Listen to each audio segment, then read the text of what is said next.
Her leg brushed against the stick, causing it to fall with a loud clatter. The witches turned toward the noise, their eyes narrowing in suspicion. "What was that?" one of the witches hissed. Auntie Sola's eyes gleamed as she scanned the room. "We have an intruder," she whispered.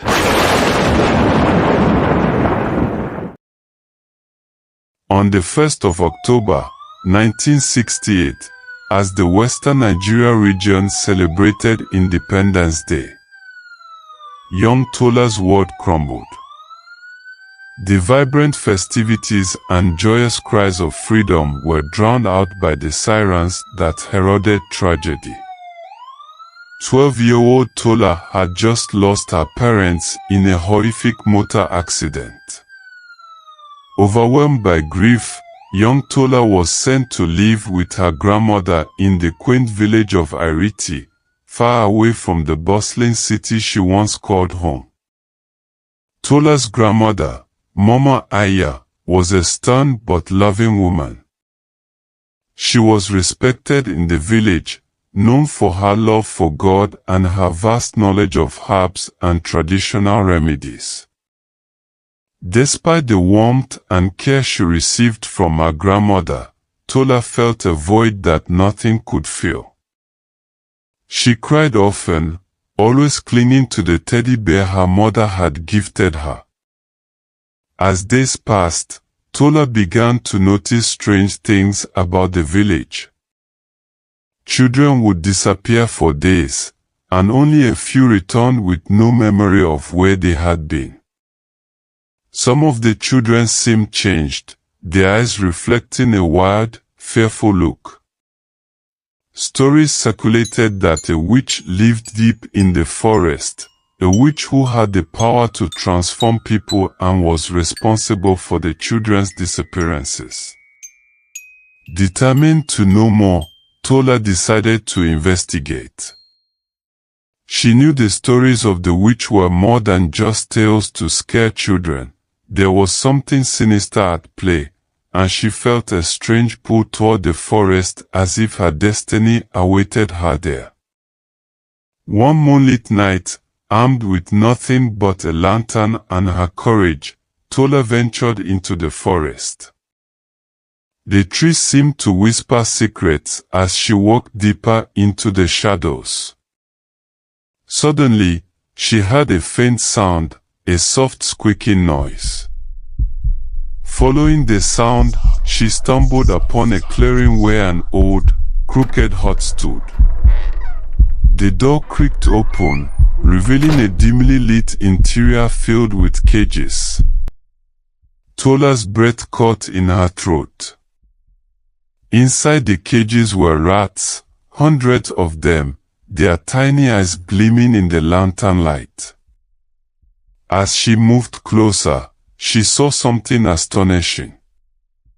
Each rat had a distinct feature that reminded her of the missing children. One had a small birthmark on its ear, just like Beo, the baker's son. Another had a tuft of hair that looked like fawn mist.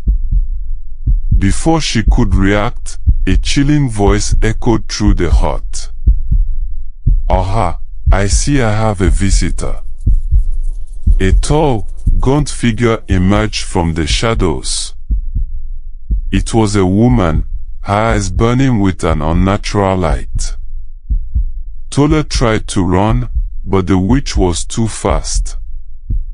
With a flick of her wrist, she cast a spell, and Tola found herself rooted to the spot. "You shouldn't have come here," she hissed. "Now you will join my collection." Tola screamed as she jolted from sleep. It was a dream. Her grandmother, Mama Aya, came rushing into the room, her concern etched in the lines of her wise face. Tola, trembling and teary-eyed, narrated her dream to her grandmother. Mama Aya listened intently, then took Tola's hands in hers and prayed fervently, asking for God's protection and guidance. God sends us messages in ways we may not always understand, she whispered. Tola, comforted by her grandmother's faith, slowly drifted back to sleep. The next morning, as Tola got ready for school, she was unusually gloomy. She lingered in front of a framed picture of her mother, her heart heavy with grief. Mama Aya approached her gently. Sometimes God has plans we cannot see. Pray for His guidance always, she murmured, her voice soothing. Tola nodded, taking comfort in her grandmother's words.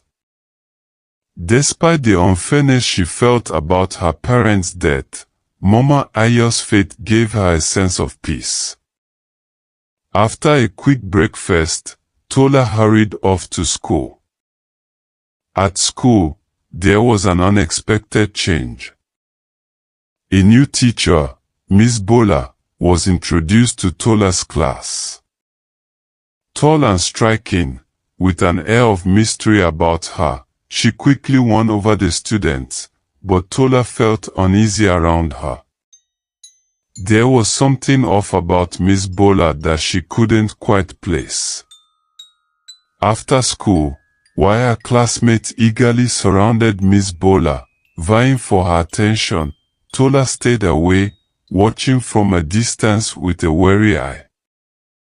The next morning, the village was abuzz with news of another missing child. Polumi, one of Tola's classmates, had vanished overnight. Tola was perplexed. She had seen Polumi just yesterday at school. How could she be missing now?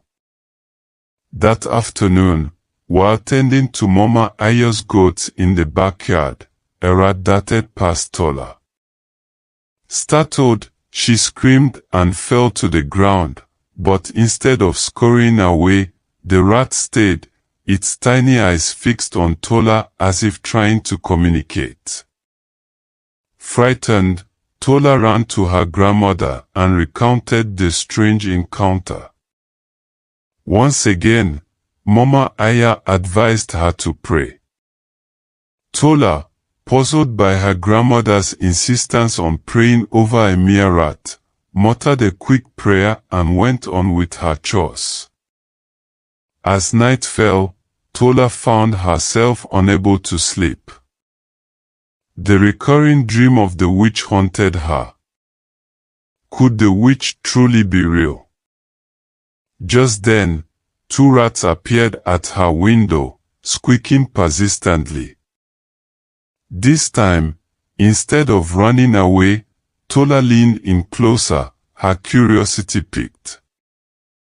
The rats didn't behave like normal rats. Their squeaks were insistent, almost as if they were trying to convey a message. Tola watched in amazement as the rats began to scratch out a pattern on the dusty windowsill. They formed shapes that resembled letters. H-E-L-P, it read. Tola gasped. The rats were trying to communicate. Her mind raced. As Tola moved closer to the window, the rats remained. They looked at her with knowing eyes. Taking a deep breath, she opened the window and let them in. One of the rats immediately scurried across the room and stopped at the doorway, looking back as if ordering her to follow. Frightened but driven by curiosity, Tola followed the rats as they led her out of the house. Moments later, they were standing in front of Miss Bola's house. Tola's heart pounded. Isn't this Miss Bola's house? She wondered aloud. The rats seemed to nod in response, hearing her thoughts. They led her around the side of the house to a hidden spot behind a large mango tree. There, beneath a covering of thatch, lay a cage filled with more rats. Tola gasped. She had never seen this many rats before. The rats gestured for her to stay quiet. The leading rat then directed her towards an underground hole. As they moved silently through the tunnel, fear gripped Tola's heart, but an unexplainable force urged her to continue. They emerged inside Miss Bola's house, a place she now saw with weary eyes. "This house is beautiful," she murmured, but the rats gestured for silence. They led her to a strange room. From the hiding spot, she saw several women she recognized from the village. They were gathered in a sinister meeting led by Miss Bola. "Welcome, sisters," Miss Bola greeted them, her voice smooth but menacing. "You may take off your wigs." The women complied, revealing their bald heads, a symbol of their allegiance to dark magic. Miss Bola herself transformed before their eyes, her features becoming more elfin with large eyes and large ears.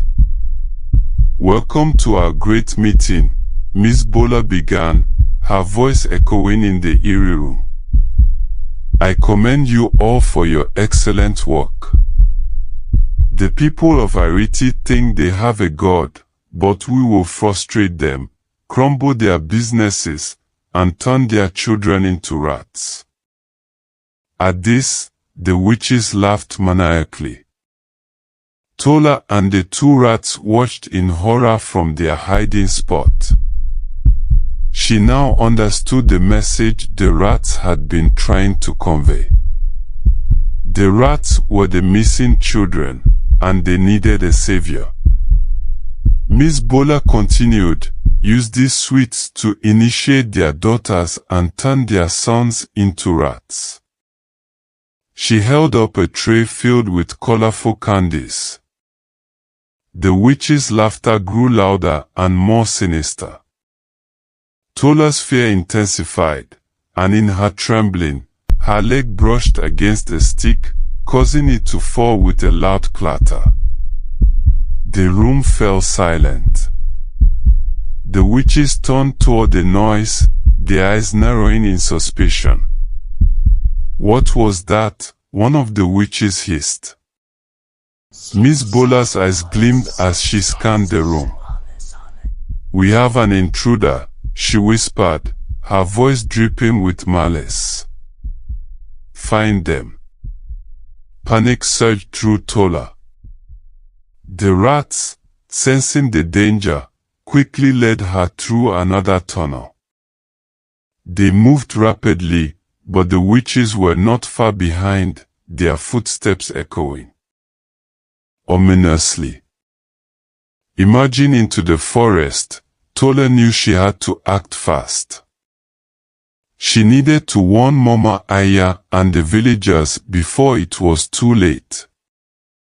The rats scurried beside her, guiding her safely through the dark forest. Tola burst into Mama Aya's room, breathless and terrified. "It's true, Mama Aya. Miss Bola, I saw her." Mama Aya listened intently as Tola recounted the night's events. Without hesitation, Mama Aya gathered the village elders. She knew it was time to act.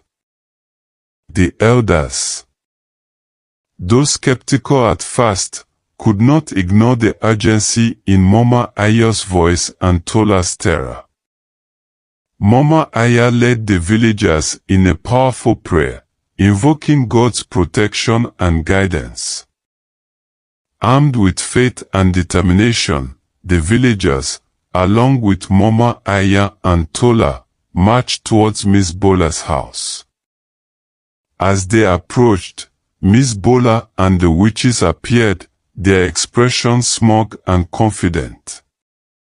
"You dare challenge us?" Miss Bola sneered. But Mama Aya stood firm, her faith unwavering. "We are protected by God," she declared. The villagers began to pray aloud, their voices rising in unison. The witches, taken aback by the collective power of the prayers, faltered.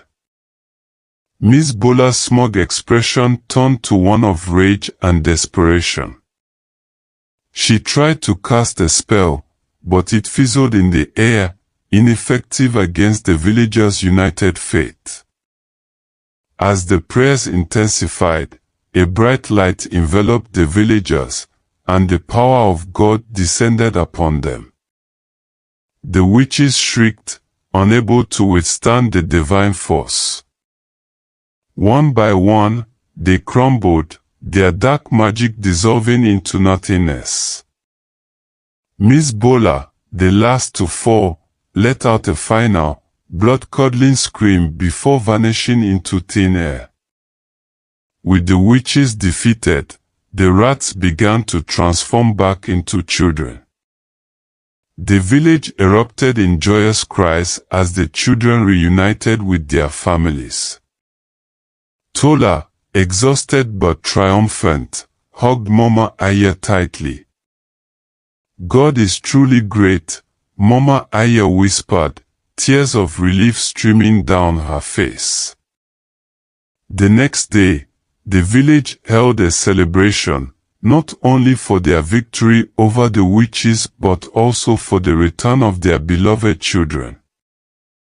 Tola, now a hero, was celebrated for her bravery and determination. She had found her place in Ariti, not as an orphan defined by her loss, but as a beacon of hope and courage. From that day on, the village thrived in peace, protected by the unwavering faith and unity of its people. Tola, inspired by her grandmother's wisdom and strength, dedicated herself to helping others and ensuring that the dark days of the witches would never return. And so, the story of Tola and the village of Ariti became a legend, a testament to the power of faith, courage, and the enduring strength of the human spirit.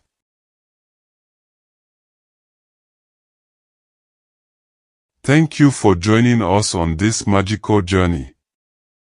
If you enjoyed this tale, please subscribe to our channel for more enchanting folk tales every week. Don't forget to like, comment, and share with fellow story lovers. Until next time, may your days be filled with wonder and your nights with dreams of love.